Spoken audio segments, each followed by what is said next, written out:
Hello friends, welcome to GK study. तो आज है 5 मई और बात करेंगे हिमाचल प्रदेश की सबसे बड़ी अपडेट्स के बारे में। साथ ही साथ डिस्कस करेंगे कुछ इंपॉर्टेंट हेल्पलाइन नंबर जो कि हिमाचल प्रदेश गवर्नमेंट द्वारा आप सभी के लिए जारी किए गए हैं। तो अगर आपके काम के ना हो तो आप आगे इसको जरूर शेयर कर दीजिएगा और वीडियो को पूरा देखिएगा, न्यूज को अच्छे से सुनिएगा। ठीक है, उसके बाद कोई भी आपका डाउट हो आप कमेंट कर सकते हैं। कहीं कुछ लोग क्या करते हैं कि हाफ न्यूज सुनते हैं या हाफ अपडेट पढ़ते हैं, उसके बाद फटाफट कमेंट कर देते हैं। तो पहले एक बार पूरी वीडियो देख लीजिए, उसके बाद आपको कोई भी क्वेश्चन हो तो आप पूछ सकते हैं। सबसे पहले बात करते हैं, अगर आप घर बैठे कम्पिटेटिव एग्जाम्स की तैयारी कर रहे हो तो परीक्षा ऐप पर जो है आप मॉक टेस्ट को ज्वाइन कर सकते हैं। लिंक मैंने डिस्क्रिप्शन में डाल दिया है, जो भी इंटरेस्टेड हो। और इनमें यहाँ पर आप पूरी लिस्ट देख सकते हैं कौन कौन से आपको मॉक टेस्ट मिल रहे हैं। तो आप जीके स्टडी 40 का कूपन कोड यूज करना ना भूलिए, जहां पर आपको डायरेक्टली जो है वो 40% का डिस्काउंट मिल जाएगा। बहुत से लोगों का एक क्वेश्चन रहता है कि कम्पिटेटिव एग्जाम्स कब होंगे। ठीक है, तो आपको साफ सीधी बात मैंने एक चीज बता दी है कि जैसे ही आपका लॉकडाउन खत्म होगा उसके बाद यही कोशिश रहेगी कि सबसे पहले आपके कम्पिटेटिव एग्जाम्स जो बचे हुए हैं उनको कंप्लीट करवाया जाए। ठीक है, उसमें एलाइड का मेंस भी आता है, आपका एचएस का प्री भी आता है। उससे रिलेटेड नोटिफिकेशन भी आई थी कि 3 हफ्ते पहले जो है आपको बता दिया जाएगा जब भी एग्जाम हो। ठीक है, तो अपनी तैयारी रखिए।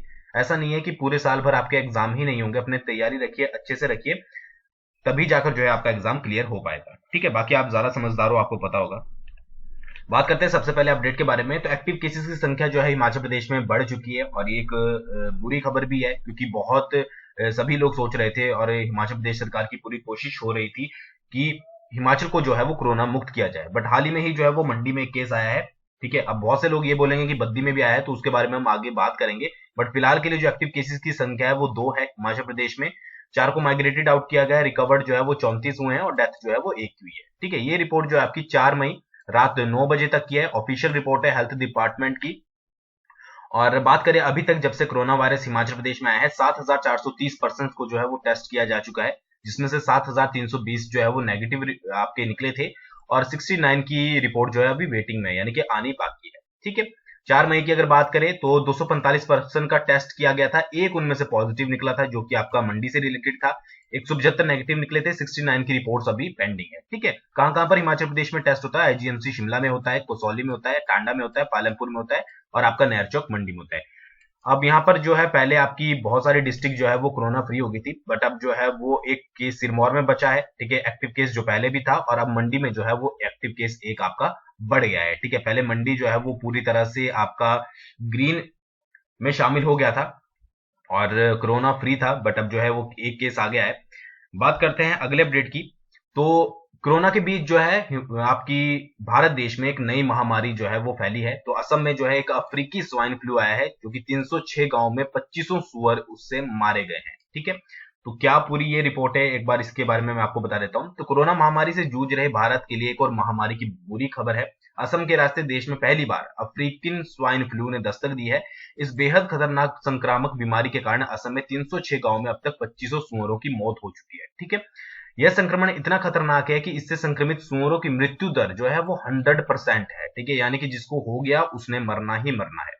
हालांकि इस बीमारी का कोरोना वायरस से कोई संबंध नहीं है। केंद्र सरकार ने प्रभावित सुअरों को जो है वो मारने का सुझाव दिया है। ठीक है, यानी कि जो भी सुअर इससे प्रभावित होंगे उनको मारा जाएगा। अगर बात करें 2019 की जनगणना के मुताबिक, तो असम में सुअरों की संख्या जो है वो 21 लाख थी और अब बढ़कर जो है वो करीब 30 लाख हो चुकी है। ठीक है, तो आप अंदाजा लगा लीजिए, अगर ये संक्रमण अच्छे से फैलता है तो 30 लाख सुअर जो है आपके पूरे असम में है। ठीक है, तो फिलहाल के लिए जो है गवर्नमेंट ने ये डिसाइड किया है, ये सुझाव दिया है कि इन सुअरों को जो है वो मार दिया जाना चाहिए जिनमें भी ये जो है वो आपका अफ्रीकी स्वाइन फ्लू आया है। ठीक है, फिर यहाँ पर एक और चीज लिखी है कि मनुष्य भी हो सकता है संक्रमण का बाहर। सामान्य तौर पर इधर उधर घूमते रहने वाले सुअर इस संक्रमण से ग्रसित हैं, लेकिन फार्म के सुअर अभी इससे अछूते नहीं है। ठीक है, एक पशुपालक के फार्म में 250 और उसके कर्मचारी के निजी सुअर इस संक्रमण में जो है वो मारे गए। यानी कि ऐसा नहीं है कि जो इधर उधर ही घूम रहा है सुअर वही इसकी चपेट में आ रहा है। ठीक है, सारे जो है उसकी पेट में जो है वो आ रहे हैं। फिर यहाँ पर लिखा गया है कि चीन से तो नहीं आया है यह वाला संक्रामक रोग। तो अतुल बोरा ने कहा है कि इस बीमारी की शुरुआत अप्रैल 2019 में चीन के जियांग प्रांत के एक गांव से हुई थी, जो अरुणाचल प्रदेश का सीमावर्ती है। ठीक है, यानी कि घूम फिर के ये वायरस भी जो है वो चाइना से ही आया है। ठीक है, क्योंकि 2019 अप्रैल में ये चाइना में पाया गया था। तो ये भी एक नई जो है आप बीमारी महामारी बोल सकते हैं, आपके देश में फैल चुकी है, हमारे देश में। अगले अपडेट की बात करें तो मंडी में जो है एक युवक पॉजिटिव पाया गया, इसके बारे में मैं ऑलरेडी आपको बता चुका हूं। तो प्रदेश में एक बार फिर कोरोना पॉजिटिव मामला सामने आने से बाद प्रशासन और सरकार फिर से सतर्क हो गई है। जहां पर एक तरफ सरकार सोच रही थी कि हिमाचल को कोरोना मुक्ति की तरफ ले जाना है, वहीं पर जो है वो एक और केस आया है। कोरोना पॉजिटिव प्रदेश में कैसे प्रवेश कर गया, इस संबंध में अभी जांच की जा रही है। अब सबसे मेन बात यही है कि जो कोरोना पॉजिटिव था और वो टैक्सी में बैठकर आया था और उसके साथ और लोग भी आए थे, तो वो कैसे हिमाचल प्रदेश में एंट्री हो गई। बोला जाता है कि जो आपकी सीमाएं हैं वहां पर स्क्रीनिंग होती है, ठीक है, वहां पर टेस्ट किए जाते हैं। ये न्यूज मैंने भी आई थिंक आपको बताई होगी, और बहुत टाइम से ये न्यूज हर जो है न्यूज़पेपर में आती है कि स्क्रीनिंग होती है। फिर रैपिड टेस्ट तो चलो बंद कर दिए गए थे, फिर भी स्क्रीनिंग होती है, जिसमें थोड़े भी लक्षण पाए जाते हैं उसको आइसोलेशन में रखा जाता है, ठीक है। बट इस केस में कुछ अलग ही है। तो एक ही टैक्सी में चालक समेत 5 लोग हिमाचल में आखिर कैसे दाखिल हो गए, ठीक है, इस बात पर जो है वो क्वेश्चन मार्क लगता है और लगना भी चाहिए, ठीक है, क्योंकि ऐसे तो फिर बहुत सारे लोग जो हैं वो हिमाचल प्रदेश में आए होंगे, बहुत सारे लोगों की जानकारी भी हमें नहीं होगी, ठीक है। जब इनकी नहीं थी तो औरों की जो है वो क्या उम्मीद रख सकते हैं, ठीक है। बाकी आपका इस बारे में क्या विचार है, आप जरूर बताइएगा। तो प्रदेश और जिले के बॉर्डर पर क्या कोई चेकिंग नहीं हुई? जोगिंदरनगर की जो है द्रुब्बल पंचायत में कोरोना पॉजिटिव मामला सामने आने के बाद कई सवाल उठ खड़े हुए। मामला सामने आने के बाद प्रशासन गाड़ी में समान सभी लोगों की ट्रैवलिंग हिस्ट्री खंगालने में जुटा है, ठीक है। अब यहाँ पर ट्रैवलिंग हिस्ट्री खंगाली जाएगी, फिर जो है वो आपका बाकी चीजें उनको भी ढूंढा जाएगा, फिर उनको भी क्वारंटाइन किया जाएगा या फिर उनके पॉजिटिव मतलब टेस्ट वगैरह लिए जाएंगे। और द्रुब्बल पंचायत को जो द्रुब्बल पंचायत है और जो उसका 3 किलोमीटर का एरिया है उसको कंटेनमेंट जोन में जो है वो शामिल कर दिया गया है, ठीक है। पूरे क्षेत्र को जो है पूरी तरह से सील कर दिया गया है। इसमें वार्ड 20 गांव और करीब 3300 की आबादी आती है। 2 किलोमीटर क्षेत्र को जो है वो बफर जोन बनाया गया है। यहाँ धारा 144 बिना किसी छूट के लागू होगी, यानी कि अब यहाँ पर जो है वो कोई भी छूट नहीं दी जाएगी। तो ये पूरा मामला है। उसके साथ साथ प्लस एक और मामला आया है जो कि है आपका सोलन जिला से, ठीक है। बट इसको एक्टिव केस में क्यों शामिल नहीं किया गया है, क्योंकि ये जो पॉजिटिव मामला आया है ये आपका गुरदासपुर पंजाब में कोरोना पॉजिटिव ये महिला पाई गई है, यानी कि यहाँ से ये गई थी, ठीक है। तो जिला सोलन में को भी अभी कोरोना फ्री हुए कुछ दिन हुए थे कि एक महिला हॉस्टल झाड़ माजरी में रह रही एक महिला कामगार गुरदासपुर पंजाब में कोरोना पॉजिटिव आने से प्रशासन के लिए बड़ी समस्या पैदा हो गई है, ठीक है। समस्या पैदा कैसे हुई है कि इसके कांटेक्ट में जितने भी आए हैं, ठीक है, अब उनका जो है वो आपका ब्लड सैंपल लिया जाएगा या जो भी सैंपल लिया जाएगा, उसके बाद चेक किया जाएगा कहीं इनमें से तो जो है वो आपका कोई ना कोई पॉजिटिव ना निकल आए, ठीक है। वैसे नहीं निकलना चाहिए, बट फिर भी जब तक इनकी रिपोर्ट नहीं आती तब तक कुछ कहा नहीं जा सकता, ठीक है। तो ये गुरदासपुर पंजाब में निकली, आप ये मत सोचिएगा कि ये हिमाचल में निकली है, हिमाचल में काम करती थी, ठीक है, उसके बाद गुरदासपुर पंजाब में निकली है, ठीक है। एक्टिव केसेस अभी हिमाचल प्रदेश में 2 ही हैं, ठीक है। उसके बाद कल की जो ऑफिशियल रिपोर्ट आएगी वो जब मैं आपसे शेयर करूंगा आपको बाकी की अपडेट उसमें पता लग जाएगा, ठीक है। बात करते हैं अगले अपडेट के बारे में। तो ये आपका नोटिफिकेशन है HPSSC हमीरपुर की तरफ से। तो सांख्यिकी सहायक और फील्ड असिस्टेंट आपका क्लर्क हो गया और कंपनी सचिव, इनकी भर्ती परीक्षा जो है वो स्थगित की गई है। तो पोस्ट कोड आपका 738 बता रहा हूं मैं सांख्यिकी सहायक, पोस्ट कोड 766 फील्ड असिस्टेंट और पोस्ट कोड 767 अकाउंट क्लर्क की भर्ती परीक्षाएं जो है वो स्थगित कर दी गई है। ये परीक्षाएं जो आपकी होनी थी वो 9 और 10 मई को होनी थी, लेकिन कोविड-19 के कारण देश भर में लॉकडाउन के चलते ताकि किसी को ये परेशानियों का सामना ना करना पड़े, तो इनको जो आपकी ये एग्जाम है इनको जो है वो पोस्टपोन कर दिया गया है, ठीक है। तो बाद में इनकी नई डेट आएगी तब ये जाकर जो है वो एग्जाम होंगे। बात करते हैं अगले अपडेट के बारे में। तो ज्ञानशाला हर घर पाठशाला, इसके बारे में मैं ऑलरेडी आपको बता चुका हूं। तो ये प्रोग्राम चल रहा है। तो कोरोना वायरस लॉकडाउन के दौरान छात्रों की पढ़ाई जारी रखने हेतु हिमाचल प्रदेश सरकार की यह अनूठी पहल है। रोजाना सुबह टीवी डीडी हिमाचल एवं व्हाट्सएप पर छात्रों को शिक्षण सामग्री जो है वो पहुंचाई जाएगी। इसमें कुछ अभिभावकों से यानी कि पेरेंट्स से अनुरोध किया गया है कि याद रखें प्रतिदिन पढ़ाई पर ध्यान दें। ऐसा नहीं है कि आप अपने बच्चे की पढ़ाई पर जो है वो ध्यान नहीं दे रहे हैं। अपने बच्चे के शिक्षक से व्हाट्सएप ग्रुप द्वारा जुड़े। हर दिन सुनिश्चित करें कि बच्चे शिक्षण सामग्री देखें और अभ्यास करें। रोजाना सुबह 10 से 1 के बीच डीडी शिमला पर शिक्षण सामग्री देखें, यानी कि डीडी शिमला पर जो है ये बताया गया है, मतलब इस पे पढ़ाया जाता है। शिक्षकों से अनुरोध किया गया है कि अपने सभी छात्रों के अभिभावकों को व्हाट्सएप ग्रुप में जोड़ ले, उनको शिक्षक सामग्री भेजें, ठीक है। हर दिन सुनिश्चित करें कि छात्र शिक्षण सामग्री देखें और अभ्यास करें, ठीक है जी। बाकी ये दोनों चीजें जो है वो पेरेंट्स और जो आपके टीचर्स हैं उनको दोनों की ही करनी है, ताकि कोई भी पढ़ाई का लॉस ना हो। और बाकी पेरेंट्स भी ये कोशिश करें कि घर पर बच्चों को खुद पढ़ाएं, ठीक है, जिनके पेरेंट्स जो है वो पढ़े लिखे हैं, ठीक है। वो बात करते हैं अगले अपडेट के बारे में। तो ग्रामीण विद्यार्थियों के लिए एक नया जो है वो आपका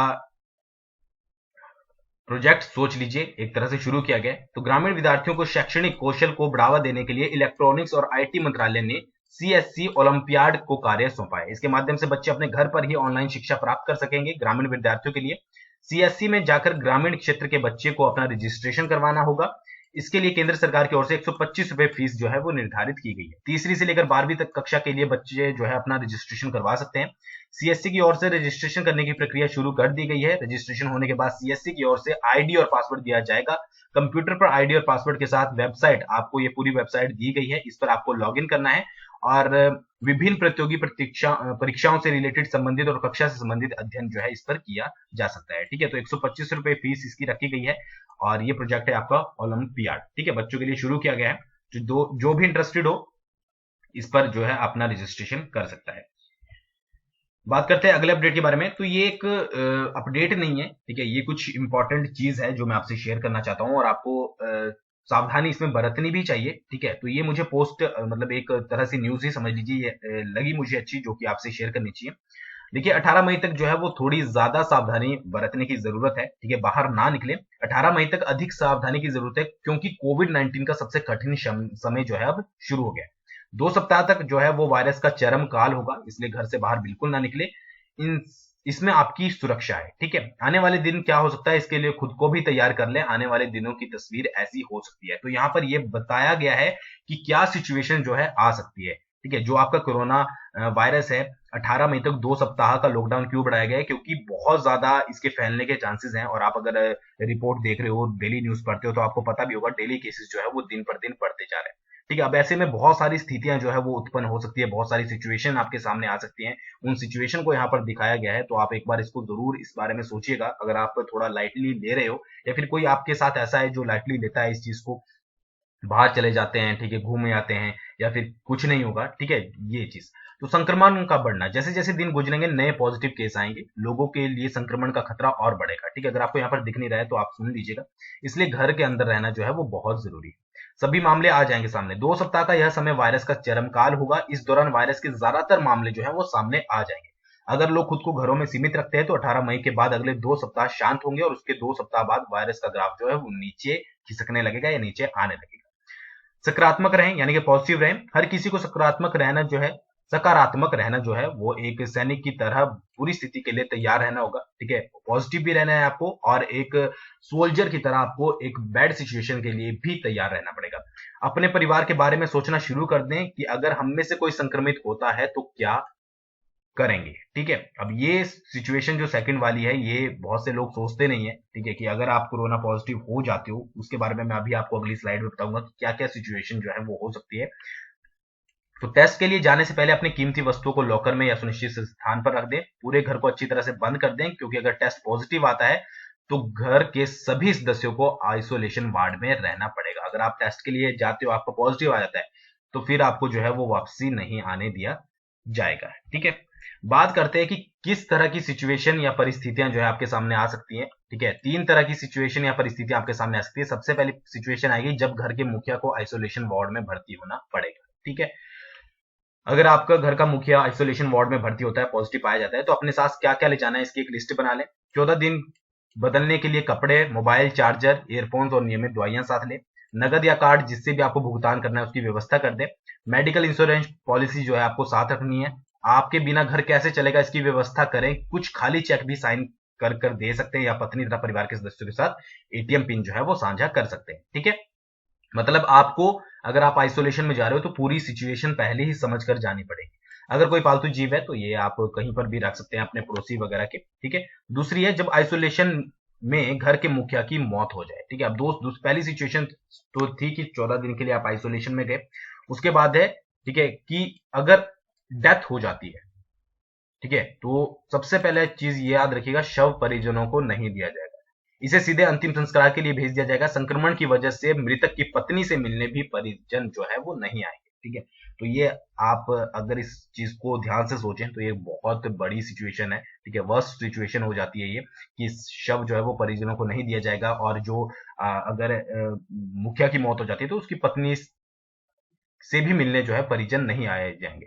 घर के मुखिया का कर्तव्य है कि पहले से ही पत्नी और परिवार की महिलाओं को हर स्थिति के बारे में अवगत करा दे। घर में पर्याप्त नकदी रखें, मोबाइल पासवर्ड और पिन कोड से अवगत करा दे। यानी कि अगर आप पॉजिटिव हो और आप जा रहे हो, ठीक है, तो इस चीज के लिए आपको पहले ही तैयार रहना पड़ेगा कि अपनी पूरी सिचुएशन अपनी समझा दें घर वालों को, ठीक है, और बाकी जो भी इंफॉर्मेशन है वो घर वालों के साथ जरूर शेयर करें, ठीक है। तीसरी बात आती है, अगर पति पत्नी दोनों का निधन हो जाए तो ऐसी स्थिति के लिए भी तैयार रहना होगा। इस स्थिति में 3 माह तक किसी को घर में आने की इजाजत नहीं होगी। उनका जो घर होगा उनमें 3 महीने तक कोई नहीं आ सकता। उसके बाद बच्चे घर में प्रवेश कर सकते हैं। अगर आपने अपनी संपत्ति का वारिस नहीं घोषित किया है तो यह समय भी आप उसको कर लीजिए, ठीक है। तो ये चीज क्या है कि ये जरूरी नहीं है कि ये सब पर ही आए, ठीक है, बट आपको बताया गया है कि 2 हफ्ते का जो टाइम है ना वो बहुत ज्यादा सीरियस है, और अगर ऐसा होता है तो आपको ये काम जो है वो जरूरी करने पड़ेंगे। मैं आपको यहाँ पर डरा नहीं रहा हूँ, मैं आपसे एक बहुत इंपॉर्टेंट चीज शेयर कर रहा हूँ। हो सकता है कि कुछ लोग समझे, कुछ लोग ना समझे इस बात को, बट मेरा काम था आपको बिल्कुल इस बात को बताना, क्योंकि मुझे ये चीज आपके साथ शेयर करनी थी। आई होप आपको ये चीज समझ भी आई होगी। आगे बढ़ते हैं।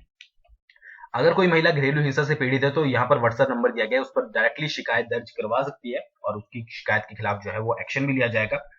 अगले अपडेट की बात करें तो सैनिटाइजर के छिड़काव के लिए 1916 पर आप कांटेक्ट कर सकते हैं, संक्रमित होने पर 104, राशन के लिए 1967 पर, घरों से कूड़ा न उठने पर 1916 पर, और बिजली संबंधी शिकायतों के लिए 1912 पर। उसके अलावा भी कुछ इंपॉर्टेंट यहाँ पर हेल्पलाइन नंबर दिए गए जो हिमाचल वालों के लिए है, तो आप इन पर कॉन्टैक्ट कर सकते हैं।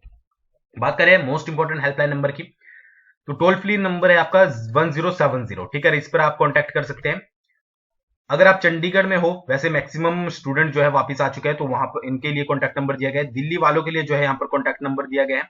अदर स्टेट की है तो यहाँ पर जो है आप कॉन्टैक्ट कर सकते हैं इन हेल्पलाइन नंबर पर। और अगर हिमाचल प्रदेश में किसी भी आप एरिया में रह रहे हो और आपको दवाइयों की जरूरत है तो यहाँ पर उसके लिए कॉन्टैक्ट नंबर दिए गए। तो आई होप आपको आज की वीडियो पसंद आई होगी। आज की वीडियो में जो थी वो इतनी ही अपडेट थी। तो बाकी कोई भी आपका डाउट हो तो आप कमेंट कर सकते हैं। बकायदा आपने पहले वीडियो पूरी देखी हो, ऐसा ना हो कि आपका वीडियो में जो है उस क्वेश्चन का आंसर हो और आप क्वेश्चन का आंसर नीचे पूछ रहे हो। पहले वीडियो अच्छे से देख लीजिए, उसके बाद जो है आप जो है उसके बारे में कोई भी आपको लगता है कि क्वेश्चन वीडियो में कवर नहीं हुआ है या आपको नहीं उसका जवाब मिला है तो आप पूछ सकते हो। तो थैंक्स फॉर वॉचिंग, बहुत जल्दी मिलेंगे नेक्स्ट वीडियो के साथ।